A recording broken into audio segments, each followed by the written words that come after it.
we have to get right into this firestorm because I'm telling you what, it's funny that last week we kind of mentioned the LIV and the U.S. Open, and they did their best impression of recapping our show. So Brooks Koepka, I saw this morning about 5 a.m. I was like, man, I'm gonna talk to Tony about this crap right here. Brooks Koepka gets so mad about being asked about the LIV. Shoots a +7 for the U.S. Open. What's your take on the hypocrisy? Because it's not like Greg Norman saw that and said, hey, that's my guy. What's your take on Brooksy joining the LIV after that and shooting like garbage? Yeah, I think there's a lot of factors in play. Unfortunately, the timing of it is obviously not ideal, and we've seen Fantastic. some chinks. We've seen some chinks in the armor here with Brooks. I think the last couple of years, he hasn't won a major now in that time frame, and we've even seen him struggle in a lot of events where he hasn't in years past, and he's missing cuts, and as you said, kind of an outburst, really for no reason. Yeah, I mean, did he get a lot of questions about it in a row? He did. He did. I watched the press conference. It wasn't ideal. Reporters can be a little bit pushy, but that's part of the game, as you know, Mike. I mean, this is what it is. So, yeah, it was disheartening to see. More so the fact that now he's leaving us for the Live Tour, at least for however long that ends up being. And yeah, it's a shame because we haven't even seen a lot of Brooks anyway. He hadn't even played since the Masters. I understand he got married, and a lot of things going on, but Ooh. yeah, but to see him only play twice, since April, it's frustrating. It's frustrating because he moves the needle, and he's an entertaining guy, and he's a guy we like to, whether you love or hate him. He's a good guy to have around. So that'll be the real shame in all of this. I actually I've been a Bryson DeChambeau guy ever since their incident where he called him Brooksy. That's why I just called him Brooksy, by the way. Yeah. It's good for the LIV to be Oh yeah. completely neutral here. Oh yeah. That now those two guys who are beefing are now in your league. Hey, it's gotta be. I mean, as long as he doesn't shoot like crap. But then again, it's like every guy they brought besides that Schwartzel Pretzel guy. He sounds like a pretzel name. I'm sorry, that's why I said that. But it just seems they have a good thing going if Bryson and Brooks are there now too. Oh yeah, yeah, and those guys, as you said, they're very apparent on social media and in the news, and it's definitely a good spot. Again, whether they play well or not, I don't think matters as much as the fact that it's news, Mike, and they will move and people will be willing to go over. There are people that support, as you said, Bryson. Though people that support Brooks Koepka, no matter what. There are some of those. No. There's a bunch that nobody cares about Charles Schwartzel, anymore. Maybe besides our friend out here, Token Tony, who I know loves him still. But Oh, I there's a miss lot that of guy. guys that no one's going to care, that no one's going to move towards or against. Whereas there is a collection of people that will follow to where Brooks goes. Maybe just to hate on him, maybe to be that, but he matters. He matters a lot Guilty. for the Live Tour. He is the second most important guy that has moved over now behind DJ. I Ooh. don't think there's any question about that. Yeah, I mean it's these are players in their maybe DJ's a little past his prime, but Brooks Koepka is in theory a player in his prime that can very well and has been an elite player. He's a 4-time major winner. How many 4-time major winners are there? On tour, you can count them on one hand. So yeah, I mean it's just again, we'll see what happens. Trying to stay out of it as much as I can here and just talk about what's actually going on. But yeah, How good was the U.S. Open minus the politics? Because I thought it was fantastic. oh, it was great TV, Mike. I mean, you couldn't have done any better than that, especially on Sunday. Wow, so many great storylines, so much great play.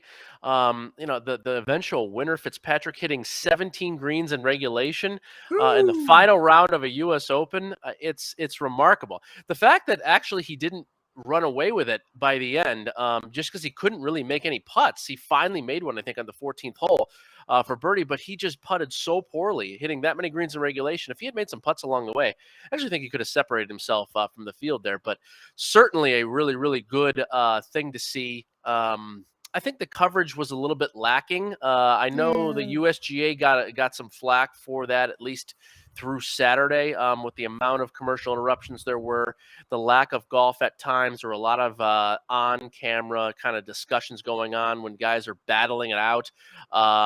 late on the back nine. It was a little frustrating to see Justin Leonard's face constantly there when we weren't seeing golf show up. But besides that, it was really an excellent tournament, and a course that has a rich, immense history, which I'm glad they talked about throughout the telecast. We don't get that all the time. And comparing it to some of these live events and some of the other spots, you're not going to get that in these other tours and these other tournaments and these other places. There's just no history like there is at places like the Country Club on Brookline, where you have 140 year club history.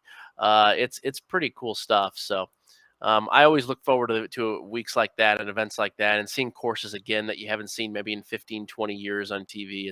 It's a pleasure to watch. LIV, I don't even know her. It's fun story about who's Livy, anyways. I have a story real quick. I went to go see Buzz Lightyear on Sunday. It was fantastic. Great start to finish movie. Good Lord, I'm still nostalgic about that. Yeah.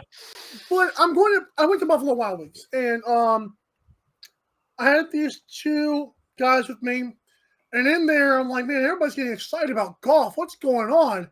And then I remember the text I sent you the previous day, like saying, "Oh, Fitzpatrick's going to win this puppy." And I feel a whole bar of people. Yeah, oh yeah, oh, like yeah, this is amazing. And when he won it, they were so pissed off. I'm like, yes, yeah, I'm the one guy in the Buffalo Wild Wings going crazy. I remember that text, Mike. I remember it, and it's nice to see, even at a B Dubs anywhere nationwide. I visited one myself actually relatively recently, and again, golf is alive and well, and it's a good thing.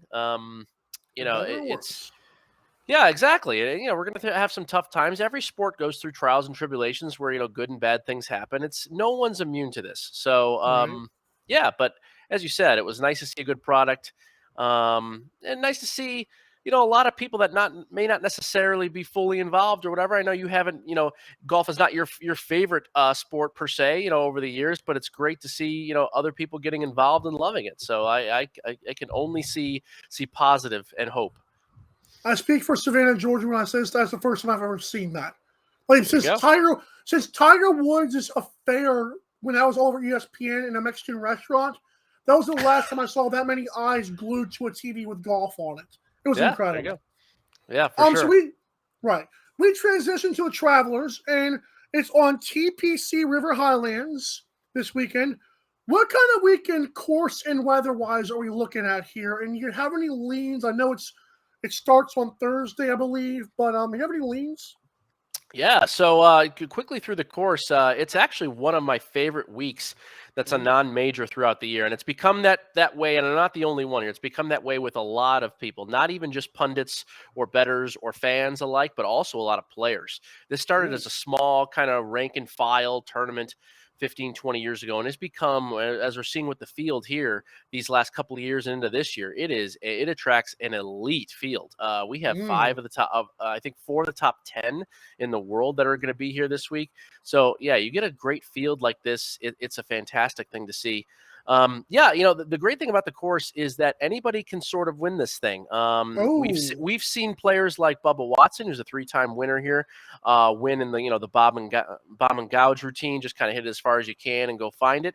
And then guys like Ches Reavie, who won 3 years ago, who is one of the shorter hitters. I think he's like 160th on tour in driving distance. You get that nice mix. It's a great Parkland-style tree-lined course in the Northeast United States, which is really just a beautiful thing to see, not only live, but on TV. It shows very, very well on TV. It's one of those things that I recommend that people that want to get into golf or haven't seen a lot of stuff besides the majors. This is one of those tournaments that, you really get wowed a little bit looking at this course. It's a beautiful thing. It's the nice thing as well is that grass-wise, they play on a grass called POA, which is more so home to Northern California and other parts of the Midwestern and northern part of the United States, where weeds are popular, and it's an interesting type of grass because a lot of these California players are guys that are from that area. People like Patrick Cantley or Brendan Steele tend to play well in this course, and you don't get that very often. Yeah, usually you get a northeast or a southeast connection. You don't get a lot of the West Coast guys that play as well. This is one of those interesting connections that I really, really like. I've talked about through the years and some of the other podcasts. It's really kind of a cool thing. Other people have picked up on it as well. And so I look forward to this week for many, many reasons.